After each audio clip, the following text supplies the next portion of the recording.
Nah, di sini ada laporan posisi keuangan. Nah, ini kan terdapat elemen-elemen laporan posisi keuangan.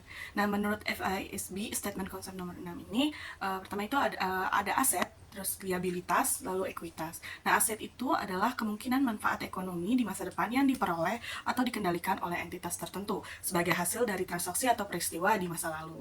Nah, lalu liabilitas itu adalah kemungkinan pengorbanan manfaat ekonomi di masa depan yang timbul dari kewajiban entitas tertentu pada saat ini untuk mentransfer aset atau memberikan layanan ke entitas lain di masa depan sebagai hasil dari transaksi atau peristiwa di masa lalu. Nah, kalau ekuitas adalah hak sisa dalam aset entitas yang tersisa setelah dikurangkan dengan liabilitasnya. Nah, dalam perusahaan bisnis, ekuitas adalah hak kepemilikan. Ada aset. Nah, pertama ini ada aset lancar. Nah, aset lancar adalah aset yang dapat secara wajar diekspektasikan untuk direalisasikan dalam bentuk kas, dijual, atau dikonsumsi selama siklus operasi bisnis yang normal atau 1 tahun. Nah, tergantung mana yang lebih lama. Nah, aset lancar disajikan dalam laporan posisi keuangan itu sesuai dengan urutan likuidasinya dan umumnya termasuk kas, setara kas, investasi sementara, piutang, persediaan, dan beban dibayar di muka.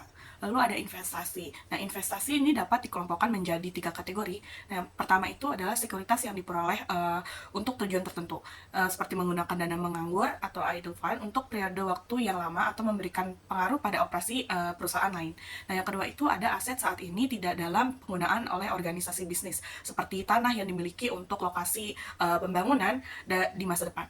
Nah, yang ketiga itu ada dana khusus yang akan digunakan untuk tujuan di masa depan. Nah, itu seperti dana cadangan atau sinking funds. Nah, kemudian ada properti, pabrik, dan peralatan, serta aset tak berwujud.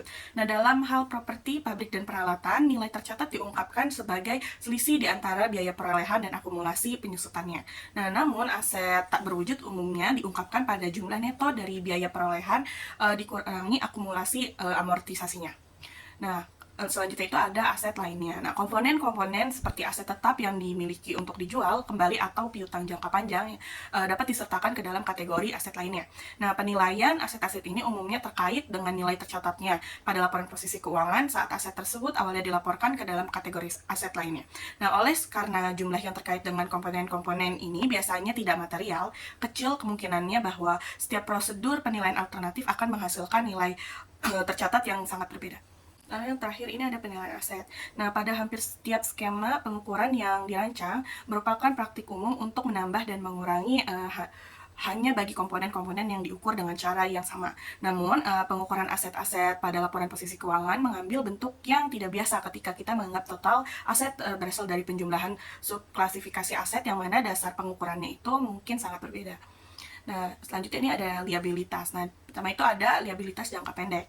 Nah, liabilitas jangka pendek ini telah didefinisikan sebagai kewajiban yang likuidasinya sangat diharapkan membutuhkan penggunaan sumber daya yang ada secara tepat yang diklasifikasikan sebagai aset lancar atau menciptakan liabilitas jangka pendek lainnya.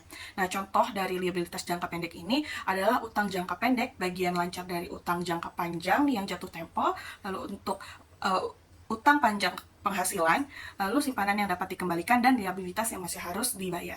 Nah, yang kedua ada liabilitas jangka panjang dan liabilitas lainnya. Nah, liabilitas jangka panjang adalah kewajiban yang tidak akan membutuhkan penggunaan aset lancar dalam tahun berjalan atau siklus operasi. Kewajiban-kewajiban ini termasuk obligasi, wesel hipotek, dan kewajiban sewa modal yang mana pada awalnya dinilai sebesar jumlah yang dapat diterima oleh entitas yang menanggung kewajiban tersebut. Nah, GAAP ini mengharuskan penghapusan premi atau diskonto pada kewajiban jangka panjang selama jangka waktu kewajiban untuk mencerminkan suku bunga efektif dengan benar. Nah, yang ketiga ini ada penilaian liabilitas.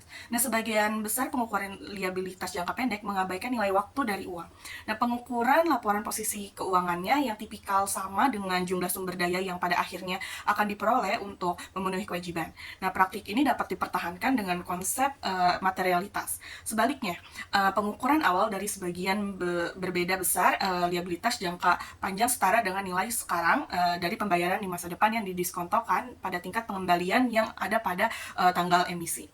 Lalu ada ekuitas. Yang pertama ini ada saham biasa. Nah, saham biasa itu diukur dengan biaya historis jumlah yang diterima dari para investor ketika saham diterbitkan.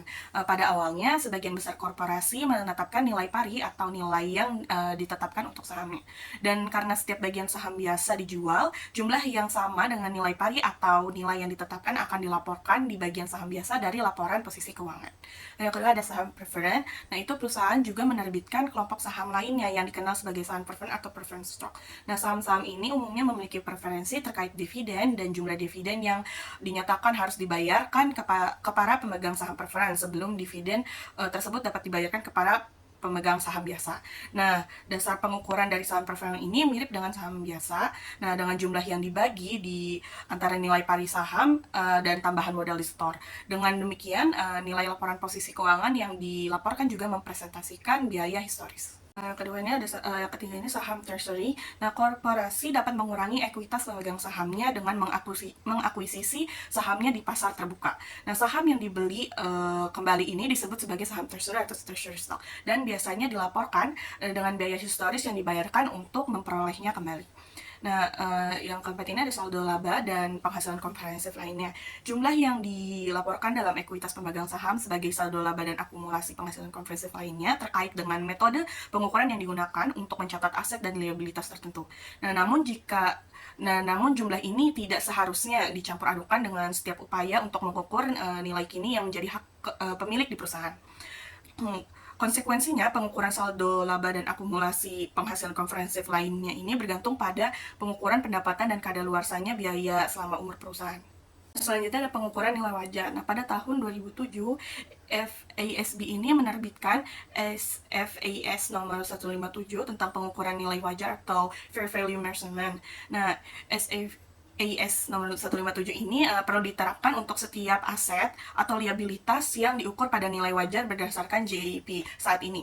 Nah, AS nomor 157 ini atau yang sekarang disebut sebagai FASB ASC 820 ini mempresentasikan posisi FASB saat ini pada trade-off yang terjadi di antara reliabilitas dan penyajian informasi keuangan yang jujur. Nah, hal ini juga menunjukkan kesimpulan FASB bahwa investor dan kreditur menemukan pengukuran nilai wajar yang relevan. Nah, bahkan tanpa adanya data pasar yang pasti. Nah, akibatnya trade-off yang terjadi sekarang ini mendukung adanya relevansi. Nah, di sini ada definisi nilai wajar. Nah, SFAS nomor 157 ini mendefinisikan nilai wajar atau fair value sebagai biaya yang akan diterima saat menjual aset atau membayar transfer liabilitas dalam suatu transaksi yang tersusun di antara para pelaku pasar pada tanggal pengukuran. Nah, definisi ini didasarkan pada harga keluar atau exit price. Nah, terkait aset, nilai wajar adalah harga yang dikenakan jika aset tersebut akan dijual. Nah, sebaliknya, harga masuk atau entry price itu untuk aset adalah harga yang dikenakan jika aset tersebut akan dibeli. Nah, lalu ada hierarki nilai wajar. SFAS nomor 157 ini menetapkan hierarki yang mana peringkat-peringkat terkait kualitas dan reliabilitas informasi digunakan untuk menentukan nilai wajar. Nah, jika nilai wajar atas aset atau reliabilitas didasarkan pada informasi yang berasal dari lebih satu tingkat hierarki, maka klasifikasi nilai wajar bergantung pada masukan atau input terendah dengan pengaruh yang signifikan. Ada pengungkapan. Persyaratan pengungkapan dirancang untuk menunjukkan reliabilitas relatif dari pengukuran nilai wajar. Nah, SFAS 157 ini mensyaratkan adanya pengungkapan terkait pengukuran nilai wajar dalam bentuk tabel untuk setiap kategori aset dan liabilitas yang utama yang diukur pada nilai wajar secara tidak berulang selama periode tersebut. Nah, berikut ini adalah pengungkapan pokok yang diwajibkan pada setiap tanggal laporan posisi keuangan, baik secara tahunan maupun intern. Nah, yang pertama itu ada untuk komponen-komponen yang diukur secara tidak berulang pada nilai wajar. Tabel secara terpisah yang diperlukan untuk aset dan liabilitas. Dan yang kedua itu untuk komponen-komponen yang diukur secara berulang pada nilai wajar. Nah, diperlukan tabel yang serupa dengan tabel yang digunakan untuk komponen-komponen yang tidak berulang. Nah, lalu ada modifikasi terkait asumsi harga transaksi. Nah, berdasarkan GAAP sebelumnya, ketika suatu komponen pada awalnya diakui, harga transaksi atau harga masuk, atau harga yang dibayarkan untuk suatu aset ini dianggap menjadi nilai wajarnya tanpa bukti persuasif yang bertolak belakang. Nah, oleh karena harga Oleh karena itu, harga keluar tidak harus sama dengan harga transaksi. SFAS nomor 157 ini menghilangkan anggapan tersebut. Nah, sebagai gantinya, entitas harus mempertimbangkan apakah faktor-faktor tertentu jika ada dapat mengindikasikan adanya harga transaksi yang tidak mempresentasikan nilai wajar. Nah, ketika hal ini terjadi, penentuan nilai wajar harus dilakukan secara terpisah. Lalu ada FASB, Stock Position, FAS nomor 157/4. Nah, ini adalah panduan yang dikeluarkan oleh FASB sebagai tanggapan terhadap kritik terhadap SFSA nomor 157 yang berhubungan dengan penilaian nilai wajar aset dan liabilitas. Nah, panduan ini memberikan kriteria untuk menentukan kapan volume dan tingkat aktivitas aset atau liabilitas menurun secara signifikan, serta bagaimana mengidentifikasi situasi di mana transaksi tidak tersusun secara berurutan. Dan lalu ada Accounting Standard Update 2011 step 04. Nah, ini pada bulan Mei 2011 FASB menerbitkan Accounting Standard Update. Nah, 2011 step 04 pengukuran nilai wajar topik 820. Nah, amandemen untuk mencapai pengukuran nilai wajar umum dan persyaratan pengungkapan dalam GAAP dan IFRS Fair Value Measurement. Nah, amendment to achieve common fair value measurement and disclosure requirement in US GAAP and IFRS. Nah, penerbitan ASU ini adalah bagian dari proyek konvergensi standar akuntansi FASB IASB dan menghasilkan pedoman otoritatif yang cukup konvergen dalam bidang pengukuran dan pengungkapan nilai wajar. Nah, selanjutnya ada usulan format laporan posisi keuangan. Revisi yang diusulkan untuk laporan posisi keuangan dijabarkan di dalam proyek penyajian laporan keuangan FASB IASB. Nah, FASB IASB Financial Statement Presentation Project. Nah, usulan ini mengelompokkan aset dan liabilitas secara bersama-sama di bawah kategori aktivitas, operasi, investasi, dan pendanaan seraya terus memberikan bagian terpisah untuk ekuitas pemegang saham. Nah, Dewan mengusulkan untuk memisahkan lebih lanjut aset dan liabilitas ke dalam setiap kategori menjadi jangka pendek dan jangka panjang berdasarkan kerangka waktu 1 tahun yang akan menggeser perbedaan saat ini di antara aset lancar dan aset tidak lancar, serta liabilitas jangka pendek dan liabilitas jangka panjang dalam kurun waktu 1 tahun atau kriteria siklus operasi yang dimiliki. Nah, Dewan juga mengusulkan bahwa setara kas dianggap sama dengan investasi jangka pendek dan disajikan secara terpisah dari kas. Mengevaluasi posisi keuangan perusahaan. Para investor dan analis sekuritas memantau kinerja perusahaan menggunakan rasio keuangan terutama Return on Asset atau ROA. Dalam beberapa tahun terakhir, mereka telah mengusulkan penyesuaian rasio ROA seperti menghilangkan komponen yang tidak berulang dari laba bersih, menghilangkan beban bunga setelah pajak, dan membuat penyesuaian yang mencakup pengaruh pendanaan di luar laporan keuangan. Tujuannya adalah meningkatkan evaluasi profitabilitas dan kompabilitas antar perusahaan. Laporan arus kas. Yang pertama ada evaluasi laporan arus kas. Sebelum tahun 1971, laporan keuangan terdiri dari laba rugi, posisi keuangan, dan laporan tambahan. Laporan sumber dan penggunaan dana diciptakan sebagai respons terhadap permintaan informasi keuangan tambahan oleh pemangku kepentingan. Ada beberapa konsep dana yang digunakan, seperti kas, modal kerja, dan semua sumber daya keuangan. Masing-masing memiliki metode pelaporan yang berbeda. Laporan sumber dan penggunaan dana mencerminkan perubahan dana yang relevan dengan setiap konsep dana. Lalu yang kedua ada Accounting Principle Board Opinions nomor 3 dan nomor 19. Pada tahun 1963, APB merilis APB Opinion nomor 3 yang memberi saran untuk laporan sumber dan penggunaan dana dalam laporan keuangan tetapi tidak membuatnya wajib. Pada tahun 1971, APB merilis APB Opinion nomor 19 yang mewajibkan laporan sumber dan penggunaan dana dalam laporan keuangan dengan format yang disebutkan. Laporan ini membantu pengguna laporan keuangan dalam mengambil keputusan dan mengungkapkan hasil kebijakan manajemen keuangan perusahaan. Lalu yang ketiga ada informasi arus kas. Arus kas sangat penting bagi investor dan kreditur, membantu mereka memprediksi dividen, risiko, likuiditas, solvabilitas, dan fleksibilitas perusahaan. FASB menekankan pentingnya informasi arus kas dalam pelaporan keuangan. Likuiditas mengacu pada kemampuan perusahaan mengonversi aset menjadi kas. Solvabilitas adalah kemampuan perusahaan membayar utang tepat waktu. Fleksibilitas keuangan memungkinkan perusahaan beradaptasi dengan perubahan. Penyajian data arus kas membantu pengambilan keputusan investor dan kreditur serta memenuhi standar pelaporan keuangan. SFAS nomor 95 menggantikan APB Opinion nomor 19 mewajibkan laporan arus kas sebagai bagian dari laporan keuangan perusahaan. Nah, lalu yang keempat itu ada SFAS nomor 95. Pada tahun 1980, FASB memulai eksplorasi format pada arus kas. Pertanyaan utama termasuk konsep dana dan penyajian informasi. Pada tahun 1984, FASB menyatakan bahwa laporan arus kas harus menjadi bagian dari laporan keuangan. FEI juga melakukan peninjauan tentang masalah ini. Selama tahun 1985 dan 1986, FASB mengusulkan beberapa standar untuk pelaporan arus kas karena perbedaan dalam praktik pelaporan dapat mempengaruhi pemahaman investor dan pengguna laporan keuangan. Akhirnya, SFAS nomor 95 diterbitkan pada tahun 1987 untuk mengatasi masalah ini. Lalu yang kelima, tujuan laporan arus kas. Laporan arus kas memiliki tujuan utama memberikan informasi relevan tentang penerimaan dan pengeluaran kas perusahaan dalam satu periode sesuai dengan konsep SFAC nomor 1, 5, dan 8. Laporan ini membantu para investor dan pemegang saham menilai likuiditas, profitabilitas, dan resiko perusahaan, menggantikan laporan perubahan posisi keuangan. Keseimbangan modal kerja tidak selalu mencerminkan likuiditas, sehingga penting untuk memahami arus kas perusahaan melalui laporan ini. Nah, lalu yang terakhir itu yang keenam, ada format laporan. Laporan arus kas mencatat perubahan dalam bentuk kas selama periode akuntansi dari 3 aktivitas utama, yaitu operasi, investasi, dan pendanaan. Setara kas adalah investasi yang sangat liquid yang dapat dengan mudah diubah menjadi kas dan memiliki resiko bunga yang tidak signifikan. Biasanya hanya investasi dengan jatuh tempo awal dalam 3 bulan yang dianggap setara kas. Usulan format laporan arus kas. Dalam proyek penyajian laporan keuangan FASB IASB, revisi laporan arus kas disarankan dengan metode langsung dan pengungkapan tambahan. Metode langsung lebih konsisten dengan tujuan likuiditas dan fleksibilitas keuangan. Dewan mengusulkan laporan arus kas yang mencerminkan arus kas operasi dengan kategori operasi, investasi, dan pendanaan berdasarkan aset atau liabilitas terkait.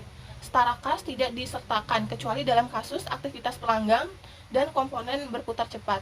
Dewan berencana untuk kembali ke proyek ini saat mereka memiliki kapasitas yang diperlukan. Analisis keuangan dari informasi arus kas. Tujuan utama akuntansi adalah memberikan informasi kepada investor dan kreditur untuk memprediksi arus kas masa depan dan mengevaluasi risiko investasi. Laba neto tidak selalu sama dengan perubahan kas. FASB menekankan pentingnya informasi arus kas. Penggunaan kas oleh perusahaan biasanya bervariasi. Data arus kas lebih informatif daripada data laba akrual. Arus kas bebas mengukur kemampuan perusahaan untuk tumbuh. Estimasi pengeluaran modal dilakukan dengan data kas operasi periode berjalan. Arus kas sangat bebas, positif bisa mengindikasikan peningkatan laba, sedangkan negatif bisa menandakan kebutuhan dana eksternal. International Accounting Standard. Yang pertama, menetapkan aset, liabilitas, dan ekuitas dalam kerangka untuk penyusunan dan penyajian laporan keuangan. Yang kedua, revisi IAS nomor 1 tentang penyajian laporan keuangan. Yang ketiga, menyempurnakan penyajian laporan arus kas dalam IAS nomor 7. Yang keempat, mengatur pengukuran nilai wajar dalam IFRS nomor 13. Kerangka untuk penyusunan dan penyajian laporan keuangan. Dalam penyusunan laporan keuangan, IASB menekankan pentingnya evaluasi kemampuan perusahaan menghasilkan kas dengan mempertimbangkan sumber daya ekonomi yang dikendalikannya, struktur keuangan, likuiditas, dan kemampuan beradaptasi dengan perubahan lingkungan. Pengukuran laporan keuangan didasarkan pada berbagai dasar, dengan biaya historis sebagai yang paling umum, definisi aset, liabilitas, dan ekuitas sejalan dengan konsep sumber daya, kewajiban saat ini, dan kepentingan yang tersisa. IAS nomor 1. IASB telah merevisi IAS nomor 1 tentang penyajian laporan keuangan untuk mengharuskan klasifikasi aset dan liabilitas sebagai lancar atau tidak lancar berdasarkan likuiditas yang relevan. Standar ini juga mewajibkan pengungkapan berbagai kategori aset dan liabilitas serta mengizinkan tambahan line item berdasarkan materialitas dan sifatnya serta memisahkan komponen moneter dan non-moneter serta operasi dan keuangan. Lalu IAS nomor 7, laporan arus kas mengatur format dan pengungkapan laporan arus kas. Laporan ini mencakup arus kas dari aktivitas operasi, investasi, dan pendanaan dengan preferensi metode langsung. Arus kas luar biasa diungkapkan terpisah. Akuisisi atau pelepasan anak perusahaan juga disajikan terpisah sebagai aktivitas investasi. Standar FASB IASC yang diusulkan akan mengubah format laporan arus kas. IAS nomor 13. IFRS nomor 13, pengukuran nilai wajar, memberikan kerangka IFRS untuk mengukur dan mengungkapkan nilai wajar. Ini menguraikan hierarki nilai wajar dan teknik penilaian level 1, 2, dan 3. Nilai wajar mencerminkan harga pasar saat ini, asumsi, dan teknik penilaian. Pengukuran ini diperlukan kecuali untuk transaksi tertentu dengan pedoman terkait teknik penilaian, masukan, dan pengungkapan. IFRS nomor 13 juga meminta pengungkapan terkait transfer antar level, sensitivitas terhadap perusahaan masukan yang tidak diamati, dan asumsi penggunaan tertinggi dan terbaik. Nah, kemudian ada current value accounting. Nah, yang pertama itu dari two version of current value accounting. Yang pertama value in use. Nah, nilai pakai adalah pengukuran yang menghitung nilai dengan mempertimbangkan diskon nilai kini dari arus kas yang diharapkan terkait dengan aset atau liabilitas. Nah, penting diingat definisi informasi relevan, yaitu informasi yang memberikan pemahaman kepada investor tentang prospek ekonomi masa depan perusahaan. Nah, dalam konteks ini nilai pakai dianggap paling relevan karena mengukur arus kas yang diharapkan dari atau ke perusahaan. Nah, yang kedua ini ada fair value. Nah, nilai wajar dalam akuntansi saat ini diatur oleh IFRS 13 yang mulai berlaku pada tahun 2013. Nah, nilai wajar adalah harga yang akan diterima dalam penjualan aset atau harga yang akan dibayarkan dalam pengalihan liabilitas dalam transaksi pasar reguler pada tanggal pengukuran. Nah, meskipun nilai wajar idealnya itu didasarkan pada harga pasar yang efisien. Nah, ketidaklengkapan pasar membuat nilai wajar sulit diukur. Oleh karena itu, IFRS 13 ini dan aturan IS mengatur hierarki nilai wajar yang terdiri dari 3 tingkatan. Lalu dari current value accounting and the income statement. Nah, akuntansi nilai saat ini dapat dilihat dari perspektif pendapatan. Nah, nilai dalam penggunaan mengakui pendapatan sebelumnya dengan mengkapitalisasi arus kas masa depan dengan nilai aset. Nah, di sisi lain, akuntansi nilai wajar mengakui keuntungan dan kerugian seiring dengan perubahan nilai wajar. Nah, akuntansi nilai wajar mengakui keuntungan dan kerugian pada saat terjadi perubahan nilai wajar. Nah, akibatnya akuntansi nilai wajar sebagaimana yang dipandang oleh pembuat standar merupakan upaya untuk meningkatkan sifat laporan laba rugi berwawasan ke depan, sehingga mengurangi keterlambatan pengakuan dan meningkatkan kegunaan keputusan bagi investor. Nah, lalu ada long standing measurement example. Nah, pertamanya ada accounting receivable and payable. Nah, bagi sebagian besar perusahaan, piutang lancar setelah dikurangi penyelesaian piutang tertagih dan utang usaha dinilai sebesar perkiraan jumlah uang tunai yang akan diterima atau dibayarkan. Nah, karena jangka waktu pembayarannya singkat, faktor diskonto dapat diabaikan sehingga dasar penilaian ini mendekati nilai sekarang. Nah, yang kedua itu ada cash flow fixed by contract. Nah, ada banyak contoh di mana arus kas ditetapkan dengan kontrak. Misalnya, hutang jangka panjang dapat dinilai sebesar nilai kini pembayaran bunga dan pokok di masa depan didiskontokan pada tingkat bunga efektif, yaitu tingkat bunga hutang yang ditetapkan pada saat penerbitan. Nah, kemudian selama tingkat pinjaman perusahaan tidak berubah, nilai buku sama dengan nilai pakai. Nah, tentu saja jika tingkat suku bunga berubah, kesetaraan ini akan hilang. Lalu yang ketiganya ada the lower of cost or market value. Nah, aturan harga atau pasar yang lebih rendah yang secara tradisional diterapkan pada persediaan adalah contoh pendekatan pengukuran parsial yang sudah lama ada. Nah, berdasarkan IAS nomor 2, ketika nilai realisasi bersih persediaan berada di bawah biaya perolehan, maka nilai tersebut diturunkan ke nilai yang lebih rendah. Nah, jika nilai realisasi bersih kemudian meningkat, persediaan dapat dihapus bukukan, tetapi tidak melebihi biaya perolehannya. Lalu yang keempat ada revaluation option for property, plant, and equipment. Nah, meskipun akuntansi biaya historis untuk aset tetap adalah norma dalam standar akuntansi di Amerika Serikat, IAS nomor 16 mengizinkan opsi revaluasi. Nah, sebagai alternatif terhadap biaya historis, aset non-keuangan seperti properti, pabrik, dan peralatan dapat dinilai pada nilai wajar, asalkan hal tersebut dapat dilakukan dengan andal. Nah, setelah aset direvaluasi, nilai wajar harus selalu diperbarui agar tidak berbeda secara material dengan nilai wajar pada tanggal laporan keuangan. Nah, revaluasi ini dapat meningkatkan atau menurunkan nilai tercatat. Nah, yang kelima ada impairment test for property, plant, and equipment. Nah, pembuat standar telah menerapkan uji penurunan nilai untuk sebagian besar aset non-keuangan sebagai properti, pabrik, dan peralatan. Tes penurunan nilai membantu melindungi auditor dari tindakan hukum kewajiban dan karena hal ini memaksa penurunan nilai aset yang seharusnya dinilai terlalu tinggi. Mereka berkontribusi terhadap peningkatan konservatisme bersyarat yang didokumentasi kan oleh Basu tahun 1997. Nah, berdasarkan IAS nomor 36 ini, kerugian penurunan nilai aset seperti properti, pabrik dan peralatan adalah diakui dalam laba bersih. Nah, kerugiannya adalah kelebihan nilai buku atas jumlah yang dapat diperoleh kembali, di mana jumlah terpulihkan adalah jumlah yang lebih besar antara nilai wajar dikurangi biaya pelepasan atau nilai pakai. Kemudian ada instrumen keuangan. Nah, instrumen keuangan didefinisikan sebagai kontrak yang menciptakan aset keuangan bagi suatu perusahaan dan kemampuan keuangan atau instrumen ekuitas dari perusahaan lain. Nah, aset dan liabilitas ini memiliki definisi yang luas. Aset keuangan meliputi uang tunai, keuangan lain dari perusahaan lain. Nah, yang dapat ditukar dengan perusahaan lain dalam kondisi yang menguntungkan. Liabilitas keuangan adalah kewajiban kontrak yang mengharuskan perusahaan untuk menyerahkan uang tunai atau aset keuangan lainnya kepada perusahaan lain, atau menukarkan aset keuangan atau kewajiban keuangan dengan perusahaan lain dalam kondisi yang mungkin tidak menguntungkan. Nah, oleh karena itu, aset dan liabilitas keuangan mencakup berbagai elemen seperti piutang, hutang, surat utang, ekuitas yang dimiliki oleh perusahaan, dan obligasi yang beredar yang disebut sebagai instrumen utama. Kemudian ada instrumen keuangan utama. Yang pertama itu ada Standard Settled Breakdown Somewhat on Fair Value Accounting. Nah, setelah krisis pasar pada tahun 2007-2008, banyak perusahaan melaporkan penurunan nilai wajar aset keuangan mereka. Nah, karena penilaian berdasarkan pasar menghadapi hambatan karena likuiditas sangat rendah, sehingga menyebabkan penurunan nilai yang besar. Nah, pembuat standar kemudian mengeluarkan panduan pada tahun 2008 untuk menentukan nilai wajar ketika pasar tidak aktif.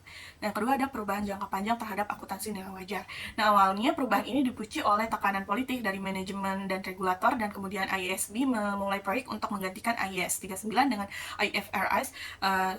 Nah, IFRS 9 ini mengubah cara aset dan liabilitas keuangan dicatat dengan pendekatan berdasarkan nilai wajar pada saat akuisisi. Namun, penilaian selanjutnya atas sebagian besar liabilitas didasarkan pada biaya perolehan diamortisasi, kecuali aset yang dimaksudkan memperoleh bunga dan pokok. Juga ada opsi nilai wajar. Nah, dalam IFRS 9, opsi nilai wajar memungkinkan perusahaan untuk menetapkan aset keuangan dan liabilitas keuangan ke dalam kategori nilai wajar jika hal ini mengurangi ketidakcocokan yang terjadi ketika ada perbedaan volatilitas antara aset dan liabilitas terkait. Nah, perubahan nilai wajar yang disertakan kepada opsi nilai wajar masuk dalam laba bersih. Nah, yang keempat ini ada pencadangan kerugian pinjaman. Proposal dalam IASB untuk merevisi aturan pengakuan penurunan nilai aset keuangan yang dinilai berdasarkan biaya perolehan diamortisasi seperti pinjaman adalah mengenai pencadangan kerugian pinjaman. Nah, usulan ini akan memasukkan kerugian kredit ekspektasi yang ke dalam perhitungan arus kas masa depan yang diharapkan untuk pinjaman yang diberikan yang dikenal sebagai penyisihan kerugian pinjaman. Nah, lalu ada nilai wajar versus biaya historis. Nah, pertanyaan seputar penggunaan nilai wajar atau biaya historis dalam akuntansi instrumen keuangan telah memunculkan sejumlah model teoritis untuk mengevaluasi manfaat relatif dari kedua pendekatan tersebut. Nah, salah satu model yang dikemukakan oleh Allen dan Carletti ini menggambarkan situasi di mana perusahaan asuransi menghadapi kesulitan keuangan dan harus liquidasi aset jangka panjangnya. Dalam model ini, akuntansi nilai wajar akan mengakibatkan penurunan nilai yang lebih cepat dan mungkin pelanggaran persyaratan modal hukum. Sedangkan akuntansi biaya historis tidak mengakibatkan penurunan nilai, memungkinkan perusahaan untuk tetap mampu membayar hutang. Lalu ada risiko likuiditas dan kualitas pelaporan keuangan. Nah, tanggapan pembuat standar terhadap krisis pasar tahun 2007-2008 sebagian besar dengan kurangnya likuiditas di pasar sekuritas yang memengaruhi kinerja pasar saham. Nah, akuntansi nilai wajar didasarkan pada asumsi pasar yang berfungsi dengan baik dan kekhawatiran tentang transparansi aset berbasis sekuritas, dan pelaporan risiko menjadi kontributor utama terhadap kurangnya likuiditas. Nah, biaya pembelian dan penjualan sekuritas meningkat secara dramatis dalam pasar yang tidak likuid. Nah, karena tindakan transaksi memengaruhi harga sekuritas. Risiko likuiditas ini yang menyebabkan ketidakpastian biaya pembelian atau penjualan berdampak pada biaya modal perusahaan. Nah, pertanyaan muncul, apakah pelaporan keuangan dapat membantu mengurangi risiko likuiditas dan biaya modal? Penelitian oleh Lang dan Maffett ini menunjukkan bahwa pelaporan keuangan yang transparan mengurangi sensitivitas harga saham terhadap volatilitas pasar selama krisis ekonomi. Nah, hasil penelitian juga menunjukkan bahwa transparansi pelaporan yang lebih besar terkait dengan volatilitas likuiditas saham yang lebih rendah. Selanjutnya ada penghentian pengakuan dan konsolidasi. Nah, penghentian pengakuan dan konsolidasi ini adalah isu sentral dalam akuntansi yang berkontribusi pada kehancuran pada tahun 2007-2008. Nah, praktik membagi pembiayaan di luar neraca yang menyembunyikan sebagian besar risiko yang ditanggung oleh lembaga keuangan menjadi mungkin karena penghentian pengakuan aset dan kegagalan konsolidasi entitas yang memiliki banyak aset yang dihentikan pengakuannya. Para penentu standar telah merespon isu ini dengan peraturan baru yang bertujuan untuk mengendalikan biaya di luar neraca. Instrumen keuangan derivatif. Yang pertama, karakteristik derivatif. Instrumen derivatif adalah kontrak yang nilainya bergantung pada harga dasar, suku bunga, nilai tukar mata uang, atau variabel lainnya. Contoh umumnya termasuk opsi, kontrak berjangka, kontrak forward, dan SWAP. Mereka memberikan keuntungan jika ada pergerakan menguntungkan pada aset dasar dan dapat diselesaikan secara tunai.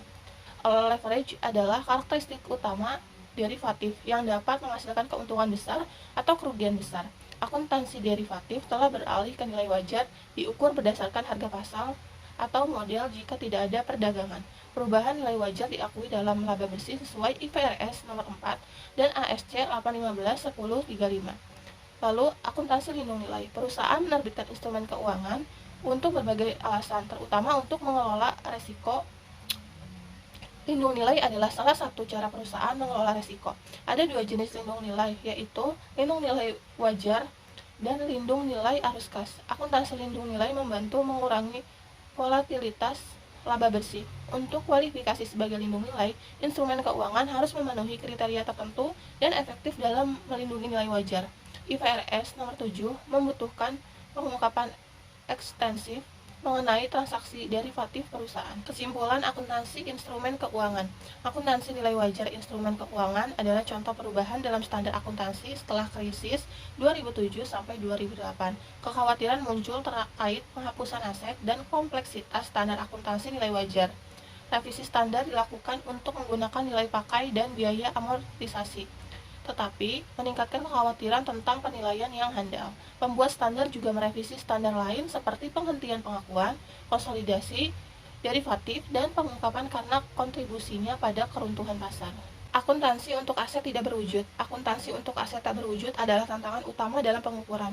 Pendekatan pengukuran untuk menghitung goodwill memiliki masalah keandalan, terutama ketika goodwill dibeli. Amortisasi goodwill sulit diterapkan karena umur pakai yang bermanfaat sulit ditentukan, dan manajemen cenderung menghindarinya. Standar akuntansi telah beralih ke pengukuran goodwill yang dibeli hanya jika ada bukti penurunan nilai. Model surplus bersih dapat membantu menentukan nilai wajar goodwill.